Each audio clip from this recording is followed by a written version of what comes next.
video, let's start some looting. And gentlemen, I give you The Mysterious Island. this is heaven.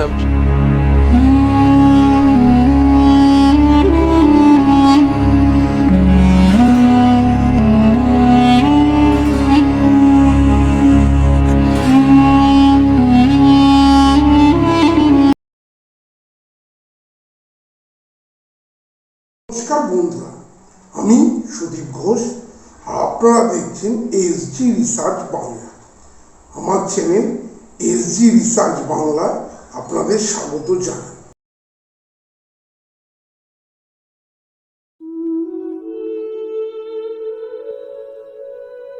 America के पूर्व राष्ट्रपति bill Clinton जब भारत आए थे तो ताजमहल को देखने के बाद उन्होंने कहा था, आज मुझे एहसास हुआ इस दुनिया में दो ही तरह के लोग हैं, एक वो जिन्होंने ताज देखा है, दूसरे वो जिन्होंने ताज नहीं देखा।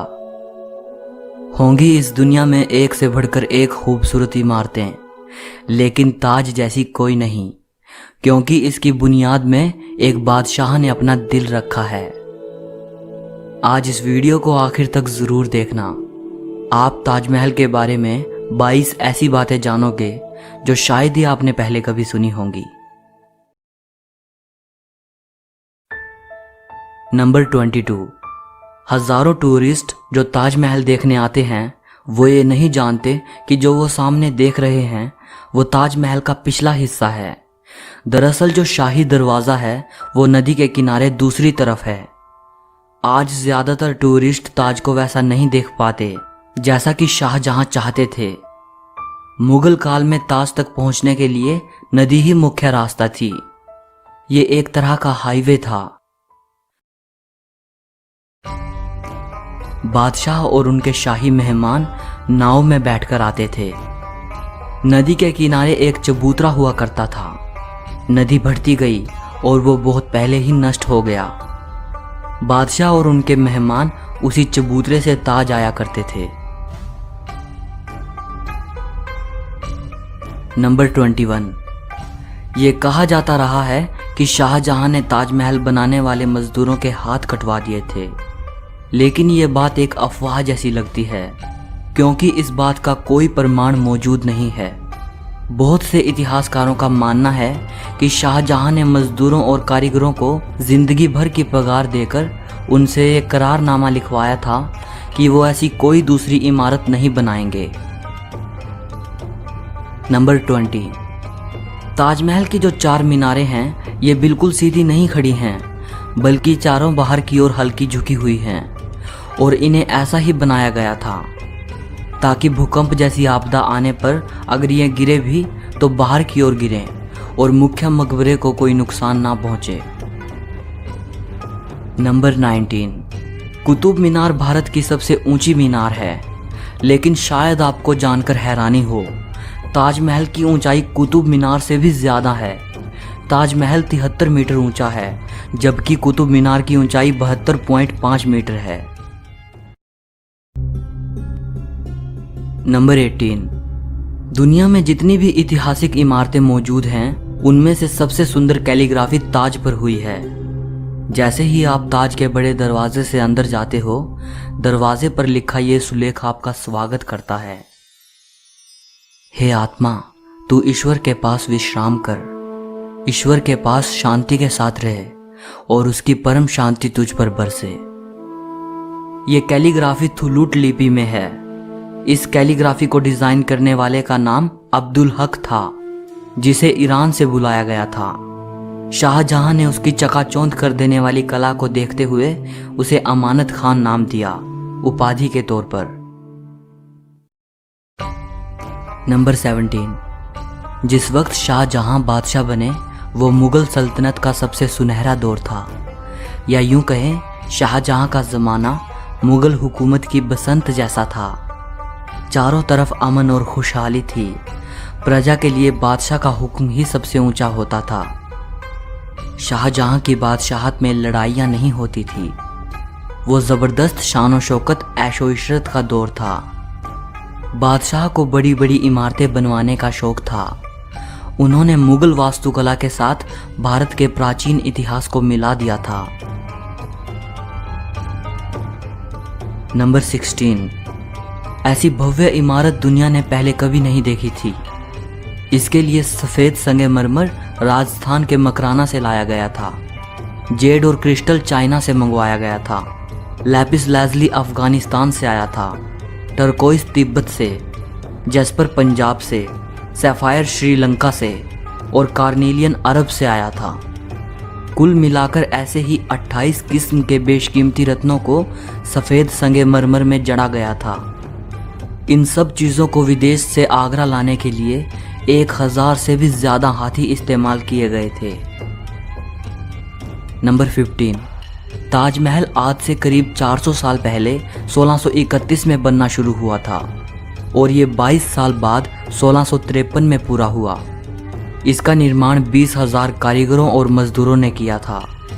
वास्तुकला का इससे शानदार नमूना दुनिया में दूसरा कोई भी नहीं। ताजमहल के निर्माण के लिए हर चीज़ को हीरे की तरह परख कर चुना गया था।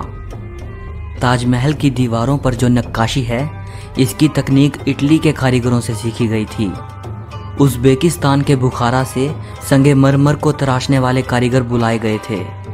ईरान से संगमरमर पर कैलीग्राफी करने वाले कारीगर आए थे और पत्थर को तराशने के लिए बलूचिस्तान के कारीगरों को बुलाया गया था। नंबर 14, 1857 की क्रांति के दौरान अंग्रेज़ों ने ताज को काफ़ी नुकसान पहुंचाया। उन्होंने लैपिस लाजुली जैसे कई बेशकीमती रत्नों को ताजमहल की दीवारों से खोदकर निकाल लिया था। नंबर 13, ताजमहल के मुख्य गुंबद का जो कलश है, किसी ज़माने में वो सोने का हुआ करता था। 19वीं सदी की शुरुआत में सोने के कलश को बदलकर कांसे का कलश लगा दिया गया। नंबर 12, दावे के साथ नहीं कहा जा सकता कि ताजमहल को किसने डिज़ाइन किया था, लेकिन यह कहा जाता है कि 37 लोगों की एक टीम ने मिलकर ताजमहल का नक्शा तैयार किया था। ये 37 वास्तुकार दुनिया के दूर दूर के कोनों से बुलाए गए थे। नंबर 11, ताजमहल की नींव बनाते समय ताज के चारों ओर बहुत से कुएं खोदे गए। इन कुओं में ईंट पत्थर के साथ साथ आबनूस और महोगनी की लकड़ियों के लट्ठे डाले गए। ये कुएं ताज की नींव को मजबूत बनाते हैं। आबनूस और महोगनी की लकड़ियों में ये खासियत होती है कि इन्हें जितनी नमी मिलती रहेगी, ये उतनी ही फौलादी और मजबूत रहेंगी। और इन लकड़ियों को नमी ताज के पास बहने वाली यमुना नदी के पानी से मिलती है। यमुना के पानी का स्तर हर साल घट रहा है और लकड़ियों में नमी की कमी आ गई है। यही वजह है कि सन 2010 में ताज में दरारें देखी गई। नंबर 10, 1653 में जब ताज बनकर तैयार हुआ था, उस समय इसके निर्माण की कीमत करोड़ों में आंकी गई थी। उसी हिसाब से अगर आज ताज बनवाया जाए तो इसे बनाने में कम से कम 57 अरब 60 करोड़ रुपए लगेंगे। नंबर 9, 1989 में एक भारतीय लेखक P.N. ओक ने एक किताब लिखी थी जिसका नाम था ताजमहल द ट्रू स्टोरी। इस किताब में उन्होंने कई तर्कों के साथ ये दावा किया था कि ताजमहल मकबरा बनने से पहले एक शिव मंदिर था और इसका नाम तेजो महाल्या था। सन 2000 में P.N. ओक ने अपनी बात को सिद्ध करने के लिए ताज की साइट खोदने के लिए सुप्रीम कोर्ट को अर्जी दी थी, जिसे सुप्रीम कोर्ट ने रद्द कर दिया। आर्कियोलॉजिकल सर्वे ऑफ इंडिया के मुताबिक ताजमहल कभी एक शिव मंदिर था, इस बात के कोई सबूत नहीं हैं, बल्कि शाहजहां ने ताज को बनवाया था, इसके प्रमाण ही इतिहास के पन्नों में मिलते हैं। नंबर 8, एक कहानी प्रसिद्ध है कि शाहजहां यमुना नदी के दूसरी तरफ काले संगमरमर से ऐसा ही एक और काला ताजमहल बनाना चाहते थे।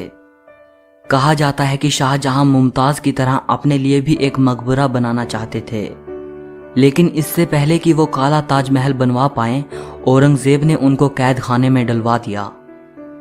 लेकिन इतिहासकार कहते हैं कि ये बाद में बनाई गई मनगढ़ंत कहानियां हैं।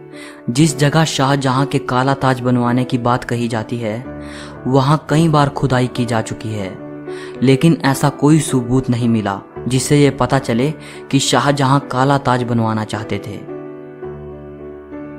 नंबर 7, ताजमहल का डिजाइन हुमायूं के मकबरे से प्रेरित दिखता है। हुमायूं शाहजहां के परदादा थे। उनका ये मकबरा हिंदुस्तान में आगे बनने वाली कई मुगल इमारतों के लिए प्रेरणा बना। नंबर 6, दूसरे विश्व युद्ध में सरकार ने मकबरे के चारों ओर बांस का घेरा बनाकर सुरक्षा कवच तैयार कराया था, जिससे कि हवाई बमबाजों को भ्रमित किया जा सके और ये जर्मन और जापानी हवाई हमलों से सुरक्षा प्रदान कर पाए। 1965 और 1971 के भारत पाकिस्तान युद्ध के समय भी यही किया गया था। नंबर 5, कई देशों में ताजमहल की नकल पर बनी इमारतें मौजूद हैं, जैसे चीन, बांग्लादेश और कोलंबिया में। और ऐसी एक इमारत भारत में भी मौजूद है, बीबी का मकबरा। ये इमारत महाराष्ट्र के औरंगाबाद में है। इसे मुगल बादशाह आजम शाह ने अपनी मां दिलरस बानो बेगम की याद में 17वीं सदी के आखिर में बनवाया था। इसे ताजमहल की तर्ज पे बनवाया गया था। इस मकबरे का गुंबद ताजमहल के गुंबद से छोटा है और इसका सिर्फ गुंबद ही संगमरमर का है, बाकी निर्माण प्लास्टर से किया गया है।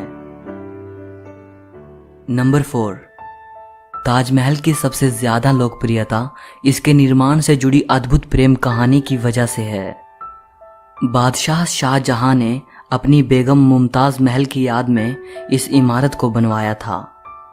मुमताज का असली नाम अर्जुमंद बानो बेगम था। शाहजहां ने उन्हें मुमताज महल नाम दिया, यानी महल का सबसे अनमोल रत्न। महज 38 साल की उम्र में अपनी 14वीं संतान को जन्म देते वक्त मुमताज की मृत्यु हो गई। उस वक्त वो बुरहानपुर में थी। अपनी प्रिय बेगम की मृत्यु से बादशाह बेहद दुखी हुए, जैसे उनकी जिंदगी ही तबाह हो गई। और आखिर उनकी याद में शाहजहां ने ताज को बनवाने का फरमान जारी किया। नंबर 3, पहले मुमताज को बुरहानपुर में ही दफनाया गया। इसके बाद शाहजहां ने ताज को बनवाना शुरू किया। तब बुरहानपुर से मुमताज के शव को निकालकर जहां ताजमहल बन रहा था उसके पास एक बगीचे में दफनाया गया। ताजमहल को तैयार होने में 22 साल लगे। तब तक मुमताज का शव बगीचे में बनाई गई कब्र में ही दफन रहा। बाद में उसे ताजमहल के अंदर मुख्य गुंबद के नीचे दफनाया गया। नंबर 2, शाहजहां का सारा ध्यान ताज को एक खूबसूरत रूप देने में लगा रहा। इसी बीच शाहजहां के ही बेटे औरंगजेब ने आगरा पर हमला कर अपने पिता को कैद कर लिया। शाहजहां से पूछा गया कि वो क्या चाहते हैं, तो उन्होंने कहा कि उनको ऐसी जगह पर कैदी बनाकर रखा जाए जहां से वो सीधे ताज को देख पाएं, और उनकी ये ख्वाहिश पूरी कर दी गई। कैद में रहते हुए भी शाहजहां हर वक्त ताज को देखते रहते और वहीं उन्होंने अपनी जिंदगी की आखिरी सांस ली। मृत्यु के बाद उन्हें मुमताज के साथ ही ताजमहल में दफनाया गया। एक हारे थके बादशाह को भी अगर किसी ने गिरने नहीं दिया तो वो मुमताज के लिए उनका बेपनाह प्यार ही था। जिस लगन से प्यार की ये अनोखी निशानी बनकर तैयार हुई, उसकी मिसाल आज पूरी दुनिया के सामने है। नंबर 1, कवि रविंद्रनाथ टैगोर ने ताजमहल के बारे में लिखा है, वक्त के गाल पर एक आंसू हमेशा हमेशा के लिए। उन्होंने ताज की छवि वक्त के गाल पर एक थमे हुए आंसू के रूप में बयान की है। शाहजहां जानते थे कि ये दौलत, ये ताकत और ये शानो शौकत एक दिन सब खत्म हो जाएगा। उन्होंने सोचा कि कुछ ऐसी यादगार चीज बनाई जाए जो हमेशा रहे, और शाहजहां ने अपनी प्रिय की याद में ताज को बनवाया। आज बादशाह नहीं रहा, उनकी हुकूमत नहीं रही और उसकी सल्तनत को भी खत्म हुए कई जमाने गुजर गए। बस एक ताज है जिसने बादशाह की सदियों पुरानी प्रेम कहानी को खुद में संजोए रखा है। प्रकृति की गोद में चांद सी जगमगाती ये भव्य इमारत सदियों से दो प्रेमियों के प्यार की अमर कहानी सुनाती आई है। और सदियों तक सुनाती रहेगी। सो इस वीडियो के लिए इतना ही। अगर आपको ये वीडियो पसंद आई हो तो लाइक और शेयर ज़रूर करना। ताजमहल के बारे में या इस वीडियो के बारे में आपकी जो भी राय हो कमेंट में बताइएगा। ভিডিওটি যদি আপনাদের ভালো লেগে থাকে প্লিজ লাইক করবেন, কমেন্ট করবেন এবং শেয়ার করবেন।